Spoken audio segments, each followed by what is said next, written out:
How do thoughts affect the law of attraction? A question I'm often asked is, how do thoughts affect the law of attraction? So in this video I'm going to offer a brief explanation of the role of thoughts in the law of attraction, and a stress-free way to think about them. Because honestly, if you add stress through a process, what is the point of the process? Thoughts are part of your vibrational offering. And this means two things to you. First, thoughts are part of the determination of the meaning in the moment you're in.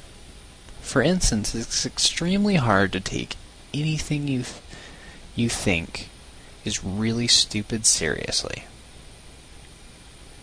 Let me repeat that again. It's extremely hard to take anything you think is really stupid seriously. This happens to me a lot when I talk to my more logical friends about the mystical things I'm interested in, like the law of attraction. They think it's woo-woo and nonsense. So rather than talk about it, I talk around it. Because though they inherently believe many of the principles that relate to the law of attraction, they also already believe that they disagree with the idea of the law of attraction. So there's no convincing them of its truth and reality, and trying to would just create more resistance on the part of both parties. And I know from experience that this is true. Now, the second thing that the idea that thoughts are part of your vibrational offering means is that thoughts are part of your level of attraction. Thoughts influence your attraction by pushing you up or down the emotional scale. Thoughts can make you depressed, or ecstatic, or anywhere in between. In other words, thoughts influence your feelings. And your feelings are your true connection to the universe, which means that what you're thinking and feeling are what you attract into your life, because you're a vibrational match to these things, emotionally and in your beliefs. Because remember, the law of attraction says that like things are attracted, and unlike things are repelled. So what you're thinking and feeling and what you're receiving are always going to be a match, because the universe will attract to you exactly what you're thinking and feeling about. However, there is another use for thoughts in the law of attraction, and that is in defining your desires themselves. Now, there are many ways that thought can be used to define, refine, and hone in on your desires.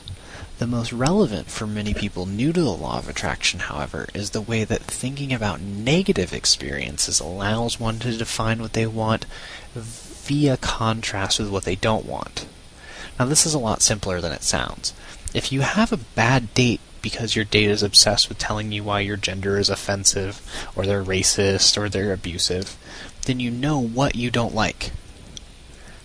And what you don't like is what makes you feel bad, or what goes against your beliefs, or what offends you, or what hurts you. And you can use this knowledge to better define what you want. By knowing that you don't want them, you would not have a date with them again.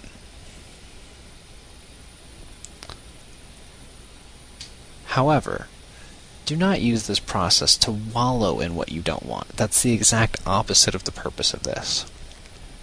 For instance, if you go out with somebody who's racist, you think to yourself, I hate it when my date is racist, and instantly consider the opposite. I want my date to be open-minded. Now think to yourself, I hate it when my date hasn't bathed in days. And then instantly consider the opposite. I love it when my date smells great. So remember that the key here is to use the negative thoughts to spur a positive one. The negative thought itself contains within it the positive thought, which is its opposite. And again, like I just pointed out, if you hate it if your date hasn't bathed, then what you want is a date that is hygienic. So, these new beliefs can be used in your other law of attraction work, but just beginning the process of defining what you want or tweaking your desires alone is often a very helpful process. So, how do thoughts affect your vibrational offering? They're part of your deliberate creation.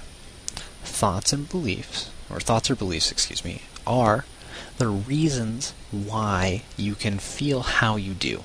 For instance, if your spouse is cheating on you and you know, it hurts. If you do not know, it doesn't hurt. Well, at least from the infidelity. And per the law of attraction's teachings, the better you feel, the easier it is for you to deliberately create.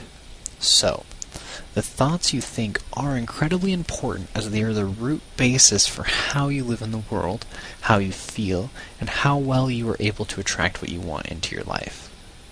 But don't stress out if you're not in a state of perfect joy right now. Appreciate where you are and realize that desires are not fully manifested. If they were, they'd be called reality. There's always a gap between desire and manifestation. And once you accept this and just accept that goodness is always flowing to you and on the way, then you'll notice things get a little bit better every day. In other words, you just gotta have faith.